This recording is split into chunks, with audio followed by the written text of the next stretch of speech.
Entonces, este tema de la llamada complicidad correspectiva, que otros denominan de la llamada complicidad correlativa, sobre la base de lo que establece el artículo 427 del Código Penal, es un tema paradójico, es un tema que además de ubicarse en esa complejidad entre lo penal sustantivo y lo adjetivo, también se ubica en el ámbito del derecho constitucional. Es decir, ¿dónde está el meollo del problema? ¿Dónde está la problemática? Bueno, allí se está hablando dentro de esa figura del artículo 427 del Código Penal que muchas personas, plurales autores, deciden matar o lesionar a alguien, pero por un problema netamente probatorio, es decir, una consideración de carácter adjetiva, no se puede determinar con precisión quién de los plurales que intervinieron fue quien concretó la muerte de alguien. Obviamente que en el derecho penal exigimos la causación y la culpabilidad. Nadie es responsable solamente por hacer sin querer, pero también de la otra forma, queriendo sin hacer, no lo hace responsable. El concepto de causación y el concepto de culpabilidad juega un papel fundamental. Sobre todo en el ámbito del derecho procesal, donde la llamada presunción de inocencia que se establece en el artículo 8 del Código Orgánico Procesal, instrumentando el 49.2 de la Constitución, se nos dice de forma expresa, se desvirtúa la condición de inocente probándose la culpabilidad, haciéndose mucho énfasis en el tema de la culpabilidad. Los que aceptan la teoría psicologista del delito, estaríamos hablando del nexo psíquico que se establece entre el autor y el hecho. Pero aquí precisamente ese es el tema. De la culpabilidad hay mucha probanza. Es decir, se sabe con precisión que todos ellos que concurrieron al hecho querían matar, querían lesionar a la víctima. Lo que no se sabe, más bien, es el aspecto objetivo del delito, no por la vía de la culpabilidad, sino cuál es esa relación en causalidad que hace eficiente a alguien o los hace eficiente a todos. No vamos a entender que todos los que de forma plural deciden lesionar o matar a alguien siempre van a ser responsabilizados a título de complicidad correspectiva. Porque si francamente esa unión de voluntades, esa comunicabilidad de intereses, ¿verdad? Aunque sea para lo malo, se logra demostrar, entonces todos van a ser responsables como coautores. Es decir, abordemos el ejemplo en que dos personas muy magras, muy flacas, deciden lanzar a otro, uno que sea muy pesado, muy alto, a través de la terraza de una casa, y el otro le dice al otro, tú lo agarras por las extremidades, y el otro dice, bueno, yo lo agarro por el tronco, al grito de tres, 1, 2, 3, lo lanzamos. Aquí no existe ninguna duda que los dos son corresponsables, si no hay un problema de complicidad correspectiva. Pero es que además la expresión complicidad correspectiva está escondiendo una corresponsabilidad a nivel de autoría, de perpetración, y no de simple participación. Sobre esto y otros aspectos abordaremos dentro de esta disertación, ¿verdad? En el ámbito de esta jornada multijurídica. Por favor, ¿me permiten compartir pantalla? Entonces, el tema de la complicidad también toca el ámbito de lo constitucional, netamente. Volvamos entonces al abordaje normativo del asunto. En el artículo 424 del Código Penal se define normativamente la figura y se nos dice allí, cuando en la perpetración de la muerte o las lesiones han tomado parte varias personas y no pudiera descubrirse quién las causó, se castigará a todos con las penas respectivamente correspondientes al delito cometido, disminuidas de una tercera parte a la mitad. No se aplicará esta rebaja de pena al cooperador inmediato del hecho. Esta denominación de complicidad correspectiva viene un tanto de la doctrina, porque como bien saben ustedes, nuestro Código Penal no nomina artículos, es decir, nomina títulos, nomina capítulos, nomina secciones, pero artículos como tal, pues no lo nomina, como lo hace el Código Orgánico Procesal Penal. Entonces, esto de complicidad correspectiva, como se dan cuenta con la redacción de la norma, más bien es un problema de perpetración, no es un problema de cómplices. Porque la noción de cómplice está abordada también en otra norma, en el 84 del Código Penal. Incurren las penas correspondientes al respectivo hecho punible, rebajada por mitad los que en él hayan participado de cualquiera de los siguientes modos. Los famosos 3 numerales de dicho artículo 84. 1, excitando o reforzando la resolución de perpetrarlo o prometiendo asistencia y ayuda para después de cometido. 2, dando instrucciones o suministrando medios para realizarlo. Y 3, facilitando la perpetración del hecho o prestando asistencia o auxilio para que se realice antes de su ejecución o durante de ella. Ese numeral 4, ¿verdad?, configura lo que se llama la complicidad necesaria y que a nivel de sanción va a tener la misma pena del autor, siendo que las otras hipótesis del 1 y del 2 del 84 nos hablan de una complicidad no necesaria en donde la atribución de responsabilidad se hace con la mitad de la pena del autor. Entonces, mis estimados, hay que abordar, pues hay que decir que ese artículo, el 424, ingresó al ordenamiento jurídico penal venezolano cuando en el año 1897, el Código de 1897, Joaquín Crespo, se copia, hay que decirlo, del llamado artículo 385, ¿verdad? En ese artículo 385 del Código Penal de 1897, del artículo 378 del Código de Sanardelli, el italiano, que tiene una similar redacción, francamente similar. Entonces, por esa vía hubo esa copia.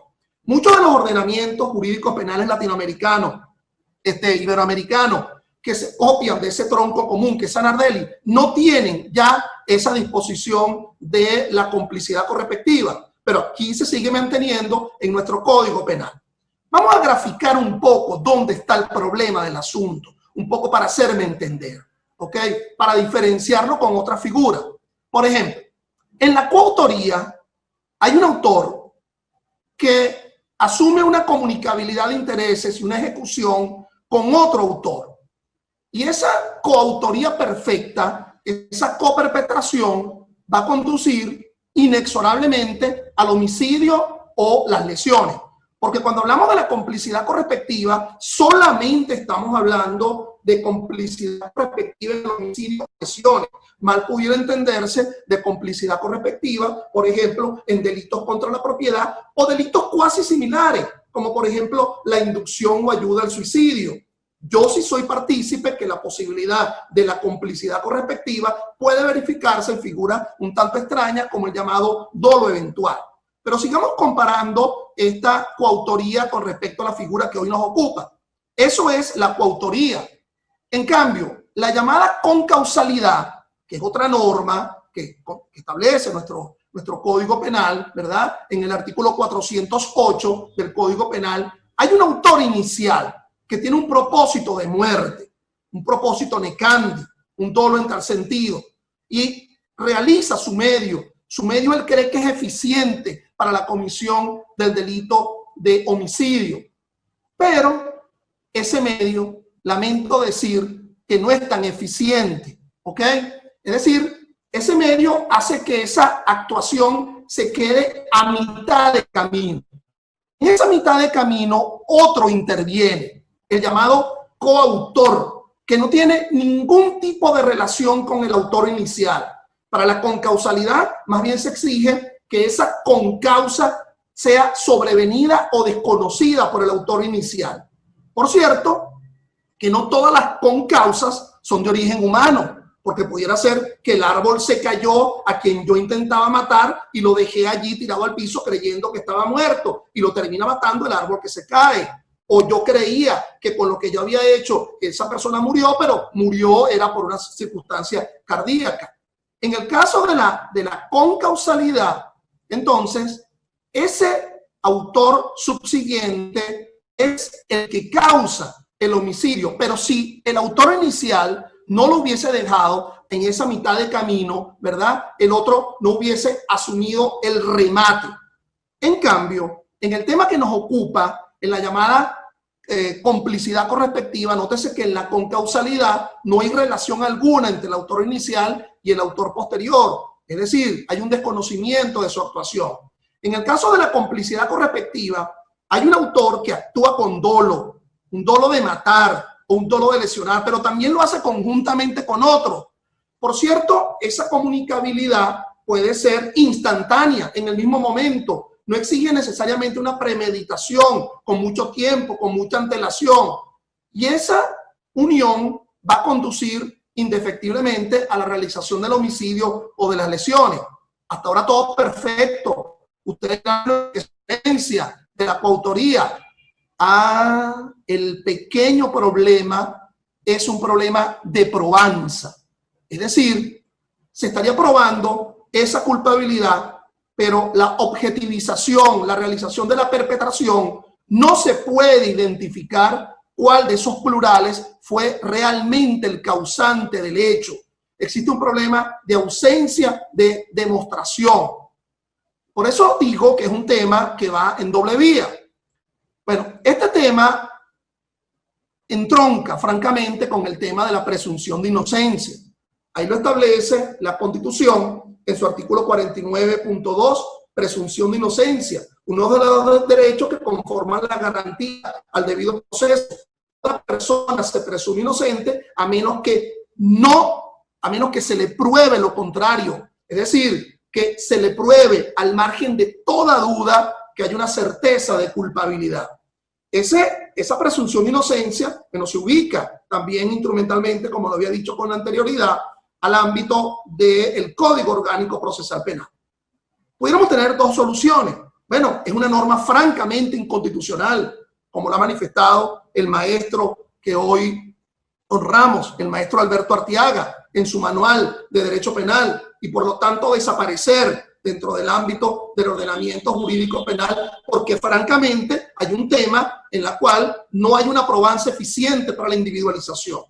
Pero hay otras opciones que pudieran tomarse frente al tema. Es decir, yo no dejo de compartir la posición de la llamada inconstitucionalidad por un problema probatorio, pero pudiéramos darnos realmente circunstancias, pudiéramos estar en una circunstancia francamente existente en donde varios participan, ¿verdad? Con esa voluntad, es decir, disparan francamente. Ahí en el piso están varias conchas de las balas que se utilizó, pero el médico forense indica que el tiro en la aorta, y hay uno solo, tiro en la aorta, fue el causante del hecho. La persona, francamente, está llena, está agujereada, ¿verdad? Pero un solo tiro fue el causante de la muerte. Es decir, los otros, aunque sea por un problema de milésima de segundo, estarían matando a quien ya está muerto. Y por lo tanto, hay un aspecto dentro del objetivo de la responsabilidad penal ahí que no se está verificando.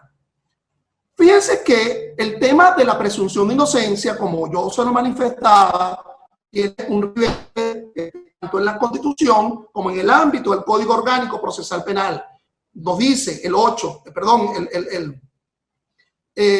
del COP, cualquiera que se le impute la comisión de un hecho punible tiene derecho a que se le presume inocente y a que se le trate como tal mientras no se establezca su culpabilidad mediante sentencia firme. Esto en relación con respecto a la complicidad correspectiva nos haría conducir a varias conclusiones.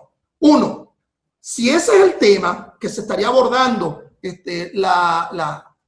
una afrenta a la presunción de inocencia, entonces, si se dice que se le aplicará a todos la misma pena, pero que sea rebajada de acuerdo al componente que allí se indica de 1/3 a la mitad, la pena que debería utilizarse siempre sería el límite inferior de la pena, porque ni siquiera el término medio o un límite superior, el límite inferior de la pena, habida cuenta que hay una duda con respecto a la prueba para la responsabilidad. Nótese que pudieran existir calificantes o agravantes en esa participación. Muchos decidieron matar a su propio hermano, pero pudo haber sido que uno solo decidió matar a su hermano en conjunción con el otro que no era hermano y que por lo tanto en ese que se individualiza sería el homicidio intencional, más en el otro que sería el homicidio agravado del 407, el homicidio fraterno o decidir matar a la esposa o al padre. Las circunstancias del homicidio calificado del 406 del Código Penal no se comunican a quien no tenga ese vínculo de parental, ¿ok? Por otra parte, el quantum de lo que debería rebajarse. En atención al tema de la presunción de inocencia, ese quantum debería ser el máximo, ¿ok? El máximo quantum en este caso es la mitad. Si es de un tercio a la mitad, entonces debería ser la mitad del límite inferior, porque está tocando de alguna forma el tema de la presunción de inocencia. Por otra parte, si la coautoría o la concausalidad es perfecta, ella es la que tiene que aplicarse. Es decir, no engolosinarnos que todo tipo de perpetración en homicidio o lesiones va a conducir necesariamente a la complicidad correspectiva. Es decir, si el tema probatorio no está allí presente, entonces se aplicaría el tema, la responsabilidad a título de coautoría conforme al 83 del Código Penal, o la concausalidad si es con posterioridad y no hay ningún tipo de avenimiento conforme lo establece el artículo 408. El problema de que no se sabe quién es el autor no es un problema de identidad civil, no es un problema de que no tenga la cédula y que no sea el nombre, es un problema de real participación, repito, un tema de identificación civil de quien ha intervenido. Es que hay duda de los muchos que han intervenido, quién es realmente el que de una forma eficiente ha logrado el propósito. Entonces, esto de la coautoría a través de la dogmática jurídico-penal se suele demostrar por una teoría que se ha manejado en el ámbito de la dogmática, sobre todo de la dogmática alemana, que es el llamado codominio funcional del hecho, que forma parte del concepto de dominio del hecho, por la cual todos serían corresponsables. Ahora, ello exige varias circunstancias. Uno, que existe un acuerdo previo, expreso o tácito para cometer el delito, porque hay una conciencia similar. Dos, la llamada pluralidad, que muchos intervengan, pero en actos ejecutivos, no en la simple ideación. Recordémonos que en la complicidad correspectiva nos salimos del ámbito de la simple representación y estamos asumiendo actos que salen de la simple ideación como acto inicial, sino a la ejecución plena. Es decir, hay una perpetración con un serio problema de determinación probatoria. La intervención tiene que ser dolosa, consciente, voluntaria. Mal se podría hablar, por ejemplo, no se podría hablar de complicidad correspectiva en el ámbito de una actuación culposa. Pero ojo, sí podría hablar de coautoría culposa. Es decir, una coautoría culposa perfecta en donde hay una sumatoria de negligencias, en el sentido de que el médico, en lugar de intervenir la pierna derecha, amputa la pierna izquierda, que era la que estaba malo, pero además existe la sumatoria porque la gasa sucia, la gasa usada, fue suministrada por el instrumentista, que no tendría por qué suministrar tal tipo de implemento. Hay una sumatoria de negligencias en el caso de la posibilidad de una coautoría culposa. Se exige, obviamente, la existencia de un resultado material, ¿ok? La muerte del sujeto pasivo o la lesión en la coautoría perfecta.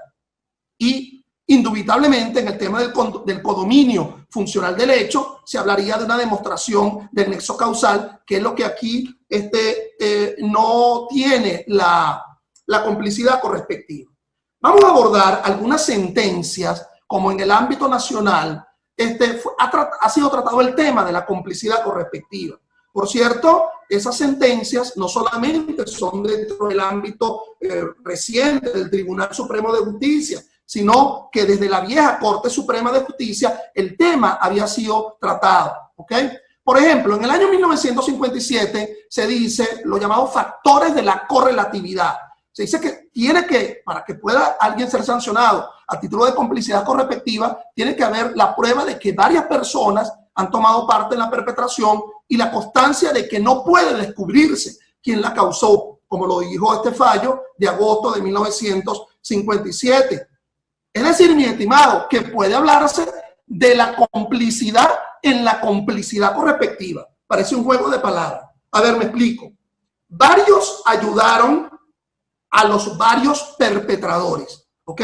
Varios deciden matar o lesionar a alguien y otros varios los ayudan, le suministran el arma, le suministran la dirección, pero al momento de la perpetración no se sabe cuál de los muchos perpetradores es el causante directo. Lo que sí se sabe es que los cómplices sí ayudaron a esos varios. Entonces, si es posible, la llamada complicidad en la complicidad correspectiva, lo cual es perfectamente posible.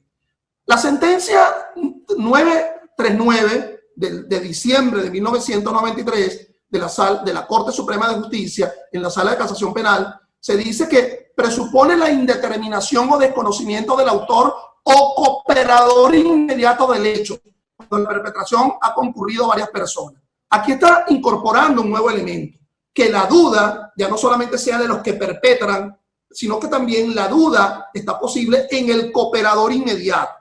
Es decir, una precisión que no se ve tanto en ese artículo 424, pero que también pudiera haber duda sobre el carácter entre cooperador inmediato y perpetrador no identificado, su efectiva realización del hecho, ¿okay? Con todo lo que ello representa desde el punto de vista constitucional. En la sentencia 400 del año 04 de la Sala de Casación Penal, se dice que se debe tomar en cuenta la rebaja de la pena contenida en la complicidad correspectiva. La Sala Penal decide que el ajustado de derecho es aplicar la mitad, y es mi criterio, pues, es decir, debería ser lo máximo, dado que el tema probatorio está allí. Pero ese criterio no fue compartido con posterioridad, cuando, por ejemplo, en la 202 de mayo del año 07, se dijo que lo que se rebajará será una tercera parte. Yo sigo manifestando mi humilde criterio sobre que si lo que está en duda es un tema de presunción de inocencia o el abordaje y el lege ferenda de la despenalización de esa figura porque está irrespetando la presunción de inocencia, o dos, si se va a aplicar, debería rebajarse lo máximo. Lo máximo significa del límite inferior de la pena y lo máximo que sea rebajable, que sería en este caso la mitad. Como me está restando ya poco tiempo, ¿verdad? Quisiera ir culminando esto de la complicidad, abordando otras sentencias del Tribunal Supremo de Justicia. Por ejemplo, en la 386 de agosto del 09 de la Sala de Casación Penal, se permite la complicidad correspectiva en el llamado dolo de consecuencias necesarias. Es decir, quería matar a alguien, pero al final del camino logró matar o lesionar a otro. Pero yo representé la posibilidad de que ese otro estuviese posible y no se permite determinar quién de todos los autores fue el que lo ejecutó, ¿ok? Con lo cual se permitirá la complicidad correspectiva también en el ámbito del dolo de consecuencia necesaria. También en la sentencia 173 del 14 de abril del año 15 se permite la complicidad correspectiva frente a el homicidio en ocasión del robo, esa figura de concurso ideal que se manifiesta a partir de lo que establece el artículo 406. Finalmente, quiero significar dos decisiones que son muy paradójicas, que es el tema de la prescripción en el caso de la complicidad correspectiva. Ciertamente, conforme a derecho, como lo decidió en ponencia el magistrado Jorge Rosell en Venezuela, en la sentencia de 29 del año 00, se dijo que la prescripción era sobre la base de lo que establece el numeral segundo del artículo 108, porque tiene que tomarse en cuenta el quantum de la pena que es rebajada como consecuencia de la complicidad correspectiva. Ello está claro y definitivamente debe ser así, pero ese criterio tan ganado al derecho, 9 años después, en la sentencia 241 de mayo del año 09 de la Sala de Casación Penal, se deja de lado y se dice que la pena correspondiente al delito es la del homicidio y deberá computarse el lapso para la prescripción, la pena que establezca el propio homicidio. Y uno se pregunta, bueno, ¿y entonces para qué existirá la complicidad correspectiva? ¿Para qué se disminuye la sanción por la vía de la complicidad correspectiva si a nivel de prescripción no se toma en cuenta? Con lo cual se viola el principio de legalidad. Remato diciendo que inclusive en materia de dolo eventual es posible la complicidad correspectiva, cuando todos se representaron esa posibilidad, pero no tenían la intención de realizarlo, pero todos se representaron esa posibilidad. Esa sumatoria, con la adición del problema de la falta de prueba, permitiría, en mi humilde criterio, la posibilidad de la complicidad correspectiva, inclusive a título de dolo eventual.